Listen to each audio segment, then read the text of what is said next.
Okay, it's a Friday night. We're not doing a live stream. Put them on the back burner for a while, I think. Getting a little bit too drunk. They're getting a bit too boisterous.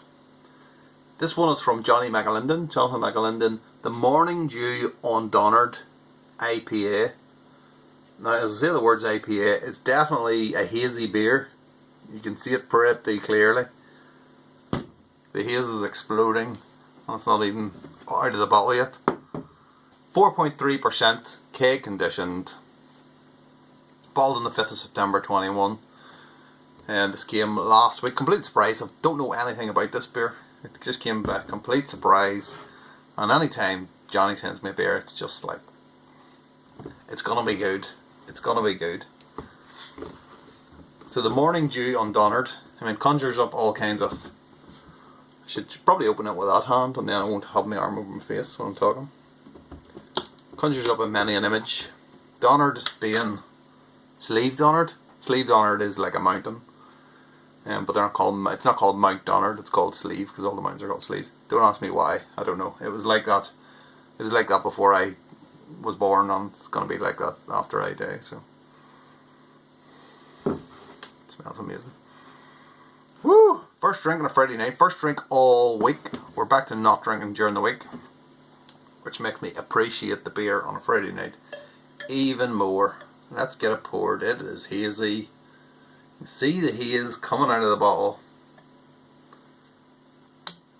Bloody marvellous. 4.3. Quite a light one then.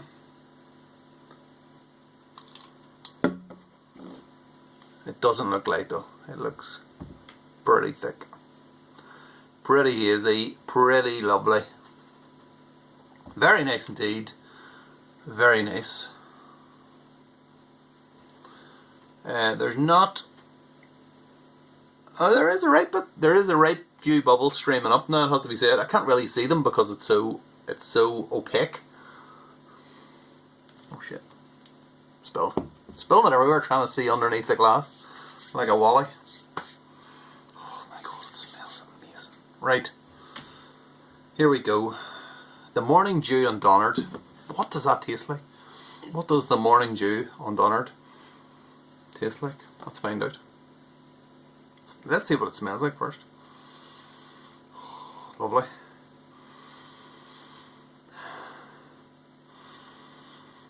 Very fruity. Citrus. Lots of citrus.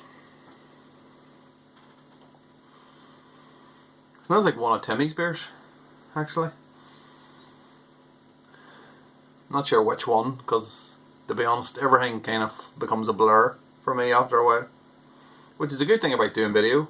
I know I'm waffling now, but it's a good thing about doing video because then you can go back and have a look at actually what you're tasting rather than like my memory's shot to pieces. I destroyed my memory when I was a kid. Not when I was a kid, when I was an adult. A young adult. Very fruity.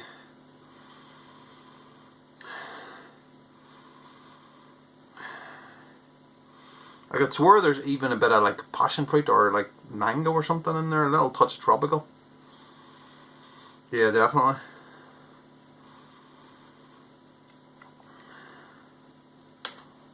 Bloody flies. You hate it when they fly right in front, because they got the light there. They're kind of attracted, wherever they are, they're attracted to the light, obviously. That smells absolutely fantastic. Okay, I'm going in. Hopefully the taste is as good as the smell.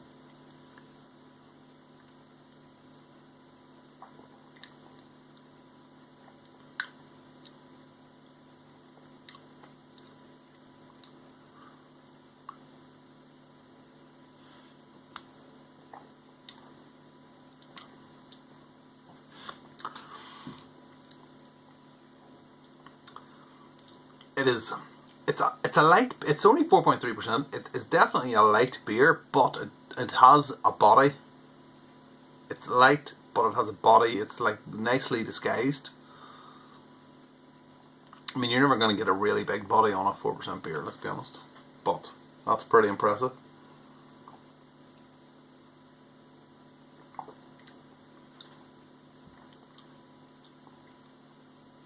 There is a big hit of fruit on that.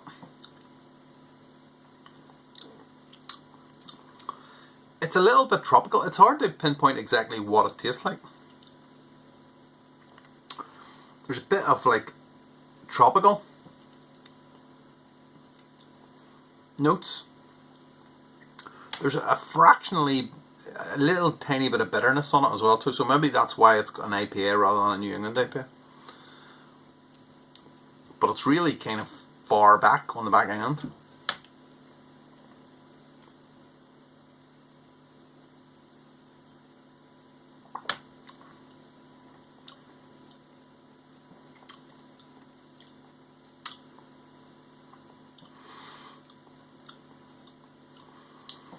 What is that flavour? What is that flavour?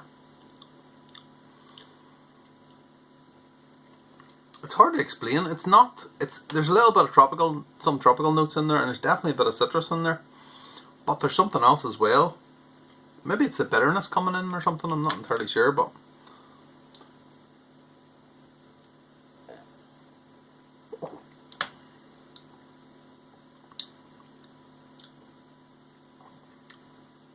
maybe almost like a grapefruit note. Actually, that's nice. For 4.3%, that is really good.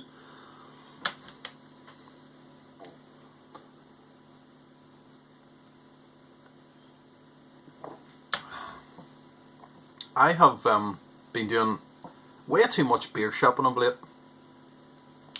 and I've been getting like beers in around basically 4 to 4.5%, IPAs, you know, all stuff like that. But they're just missing something. They're just missing something, and it's kind of, I mean, they're nice and all, but you just kind of drink them and you feel a bit, I don't know what it is. Maybe it's just homebrew. Maybe it's just drinking homebrew all the time. You kind of get used. You kind of get used to that kind of flavour, or just the intensity of the flavour, as opposed to obviously what I'm buying commercially, which is not kind of the really top level craft beer. It's kind of more mid-range stuff.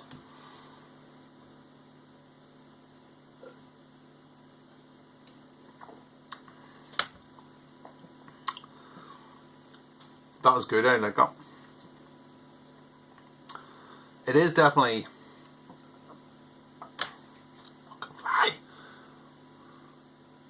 You are so dead. Say as soon as I finish this video, you're dead. So enjoy your last few moments. So easily distracted.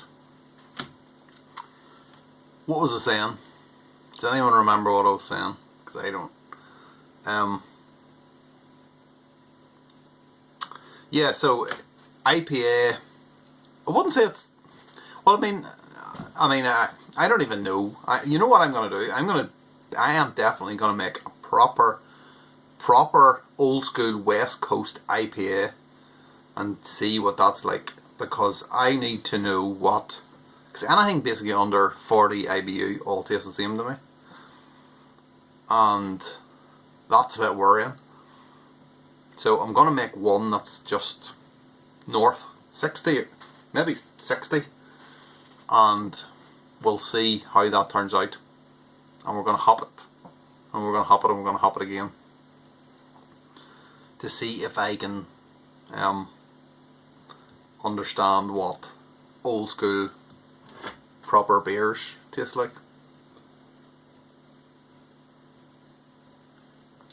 Because basically my beers taste like this as well. They really just, the pop, and in a way that commercial beers they can do, but they often don't. And maybe that's just because they've been sitting out, they're making and then they're sitting on the shelf for God knows how long. So yeah, okay, I've just answered the question that I've been pondering for the last 5 minutes. So yeah, down the neck.